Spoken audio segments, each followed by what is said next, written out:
Their father was barely in the ground before his daughters disappeared into thin air. No warning, no goodbye, no trace. 3 women, sisters, who had just buried their father, who had just sat through the reading of his will, who had just become the sole heirs to a fortune that most people will never see in 3 lifetimes. Vanished, just like that, as if the earth itself had swallowed them whole the moment their names were written on that inheritance document. And here is the part that will stay with you long after this video ends. The people who gathered to mourn their father were the same people investigators would eventually look at as suspects. Wait. Let that sink in for a second. The grief was real. The tears were real. The eulogies were real. But behind at least one of those faces in that funeral home, behind at least one of those black outfits and bowed heads and whispered condolences, was someone who had already started calculating. Someone who had looked at that will, seen their own name absent from it, and decided that 3 sisters standing between them and a fortune was a problem that needed to be solved. This is the story of the inheritance trap, a story about what greed does to a family when millions of dollars are suddenly on the table. A story about 3 women who trusted the wrong people at the worst possible moment. And a story about the dark, predatory shadows that emerged the second that estate was claimed. Because here is the truth that this case forced investigators, psychologists, and the people who loved these women to confront. Sometimes the most dangerous place a person can be is inside their own family. To understand what happened to these 3 sisters, you have to understand the man who set everything in motion without ever knowing he had done it. Their father, we will call him Edmund, a name that carries the weight of old money and older secrets, had spent the better part of 4 decades building something from nothing. He had grown up with very little, the kind of upbringing that leaves a permanent mark on a person, the kind that makes you either bitter or relentlessly driven. Edmund chose driven. He built his wealth through a combination of real estate investments, a private logistics company, and land acquisitions that turned modest purchases into extraordinary assets over time. By the time he reached his late 60s, Edmund was worth significantly more than anyone outside his immediate circle knew. He lived modestly for a man of his means. He drove an older model car. He ate at the same diner he had eaten at for 30 years. He did not wear his wealth on his sleeve, but it was there, all of it, quietly accumulating in accounts, properties, and assets that stretched across multiple states. He had been married twice. His first marriage, the one that produced his 3 daughters, ended when the girls were still young. His second marriage lasted longer, produced no children, and ended with his second wife receiving a settlement that, by most accounts, left her comfortable but far from wealthy. She had expected more. She had been told, in the way that partners sometimes tell each other things in the warmth of intimacy, that she would be taken care of. What she received instead was a legal minimum and a cold farewell. She did not forget that. Edmund's 3 daughters were named Clara, Ruth, and Delia. And before we go any further, before this story takes the dark turn you already sense is coming, you need to know who these women were. Clara was the eldest, 41 years old, a school teacher in the same town where she had grown up, the kind of woman who stayed close to her roots because she genuinely loved them. She had never married. Her students adored her. Her colleagues described her as the person you called when things went wrong because she always knew what to say. Clara was the steady one, the one who had held her sisters together through their parents' divorce, through the difficult teenage years, through every storm that had blown through their lives. Ruth was the middle sister, 38. She had moved away for college, built a career in marketing, married a man named Daniel who most people liked and nobody fully trusted, and had 2 children she was fiercely devoted to. Ruth was the pragmatic one. She was not cold, not even close, but she had learned early to protect herself emotionally, to keep a layer of practical thinking between her heart and the world. When their father's health began to decline, it was Ruth who quietly started organizing his finances, helping him understand what he had and what needed to be in order.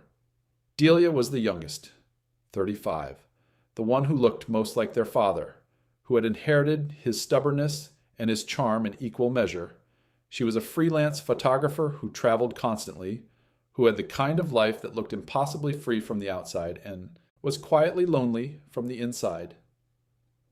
Delia had the most complicated relationship with her father. They were too similar to be easy with each other. They had fought hard and loved hard in equal measure. When he got sick, it was Delia who flew home first. It was Delia who sat with him longest in the hospital. It was Delia who held his hand at the end. And now, if you're feeling something for these three women, if Clara and Ruth and Delia feel real to you, good. Because that is exactly what this story requires. Because what happened to them is not a statistic. It is not an abstract case study in greed and family dysfunction.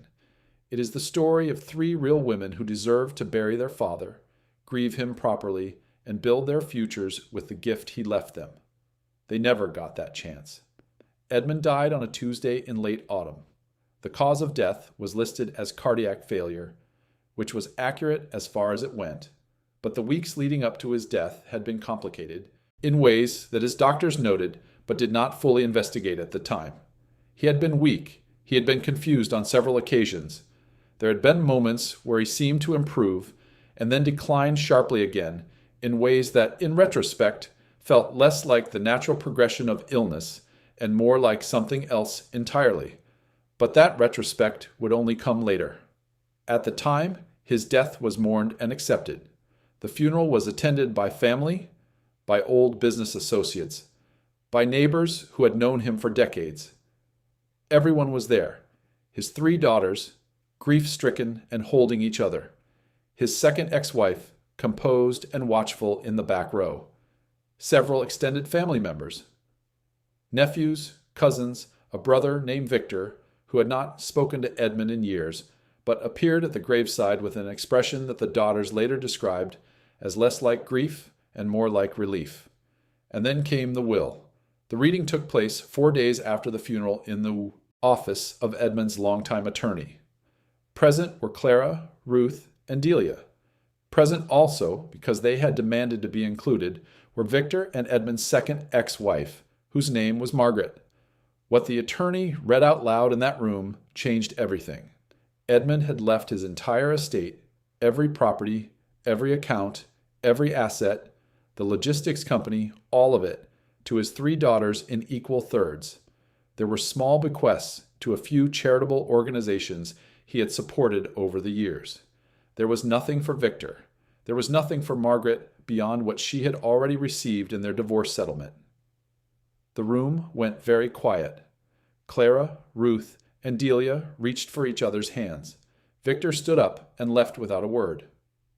Margaret sat completely still, her face unreadable, for a long moment before she too rose and walked out. And in the days that followed, the atmosphere around the three sisters shifted in a way that was subtle at first, and then impossible to ignore. Phone calls that felt slightly off. A sense of being watched that Clara mentioned to a friend in a text message that investigators would later recover. A conversation Ruth had with her husband Daniel about whether they should hire a lawyer to help manage the estate transition, and Daniel's response, which was enthusiastic in a way that felt less like support and more like interest.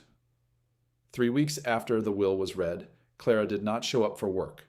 Her students arrived to find a substitute teacher and no explanation. Her principal called her cell phone. No answer.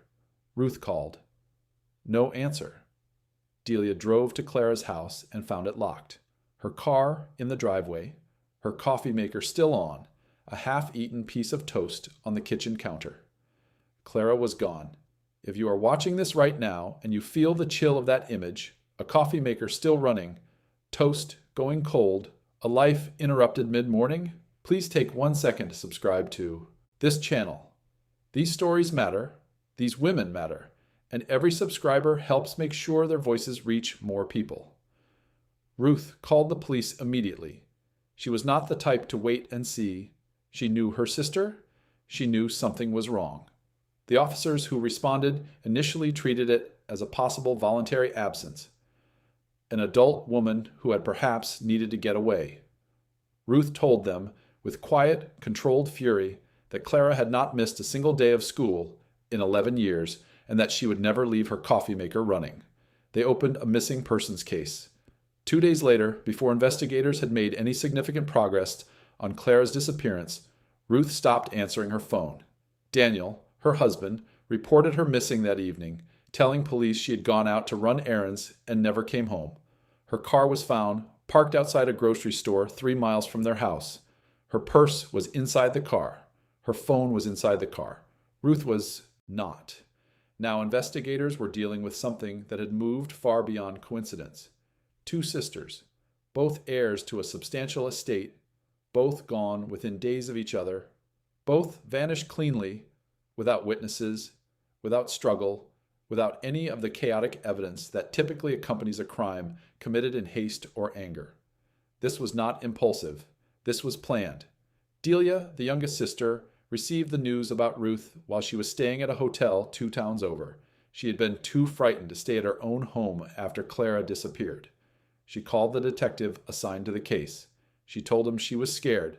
She told him she had received a phone call 2 days earlier from an unknown number and that the voice on the other end had said 3 words before hanging up.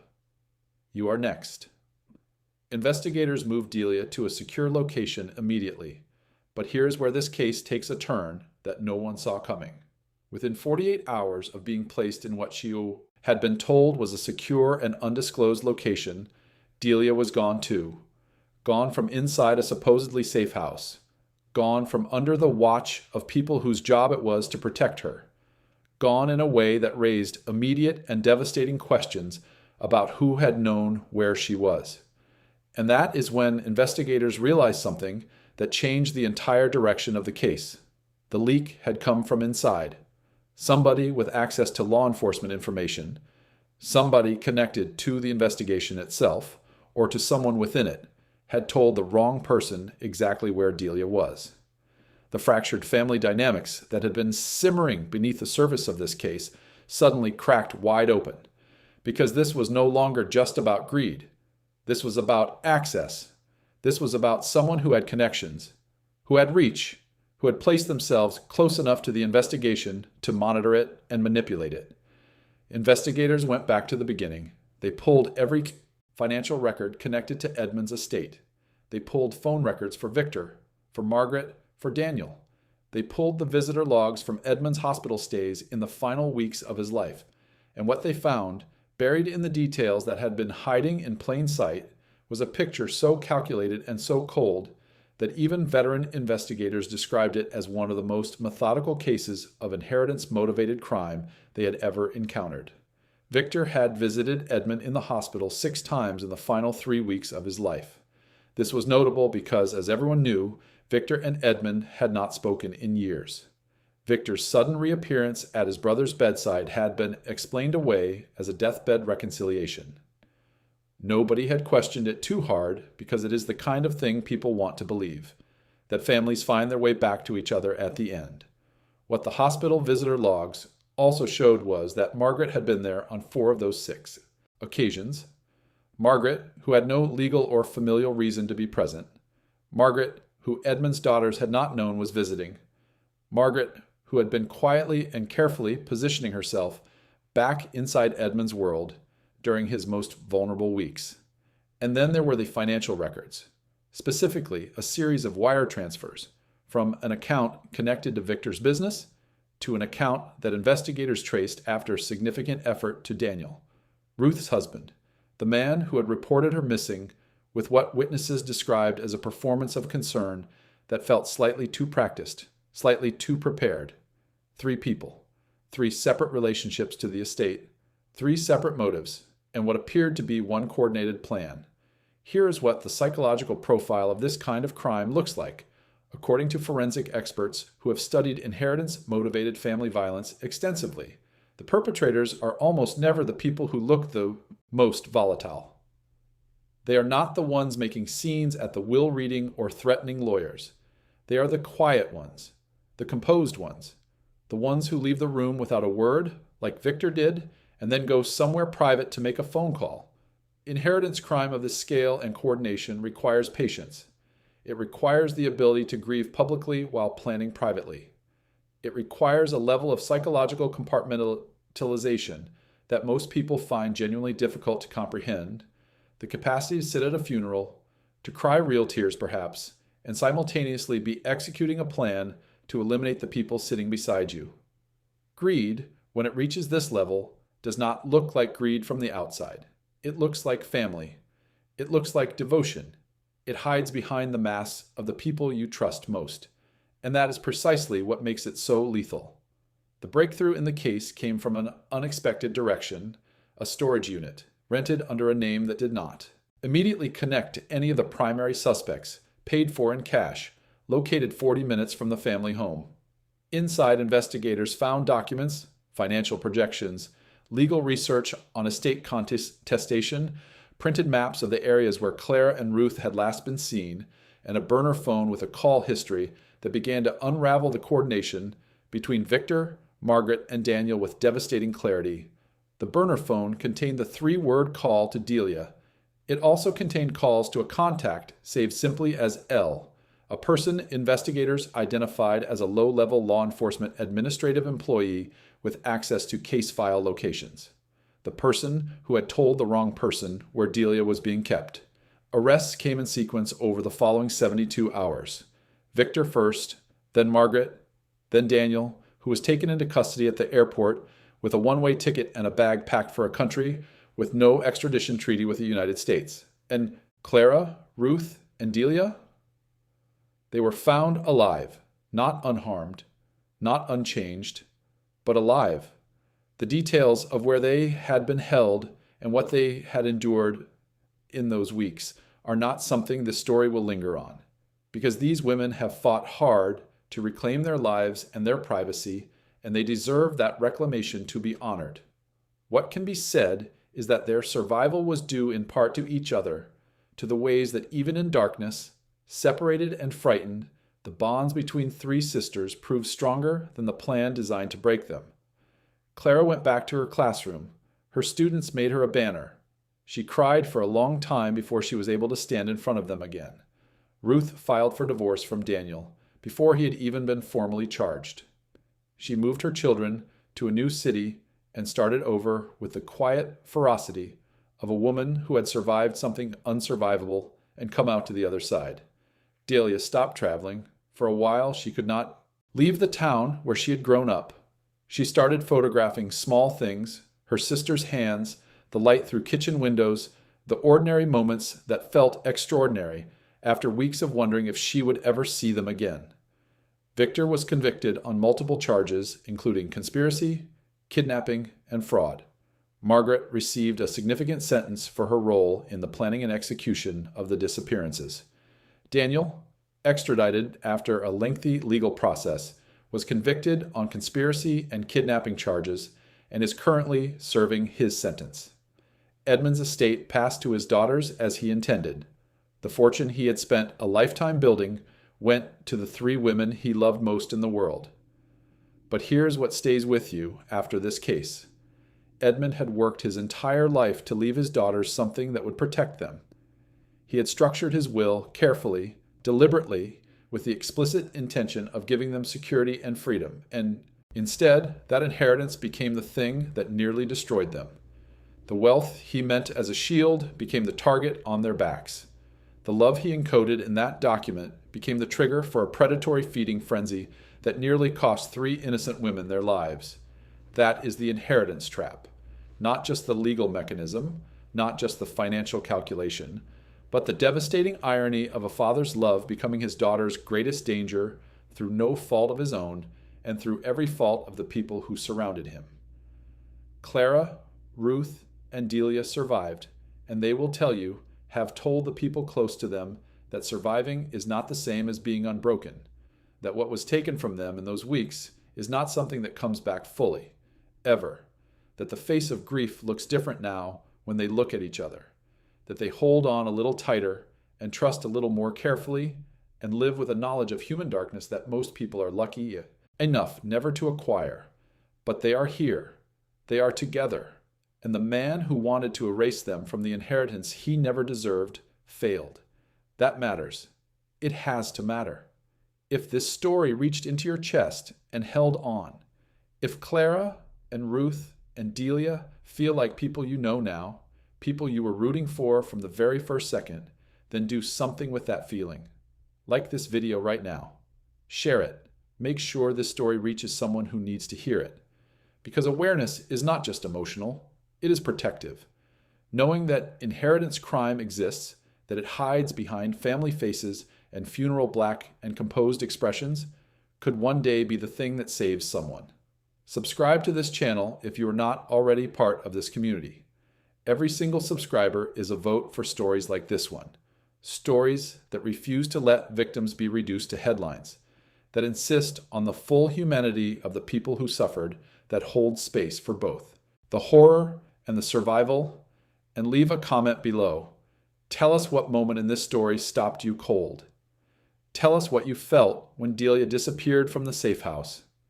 Tell us what you think about a world where a father's final act of love can be weaponized against the people he loved most. We read every comment. These conversations matter. The next story is coming, and it is going to shake you just as hard. Stay with us. Rest in the knowledge, Clara. Rest in the knowledge, Ruth. Rest in the knowledge, Delia, that you survived, that you are seen, and that what was done to you will not be forgotten. And to Edmund, wherever fathers go when they leave, your daughters are still here, still standing, still holding each other's hands, just like you raised them to.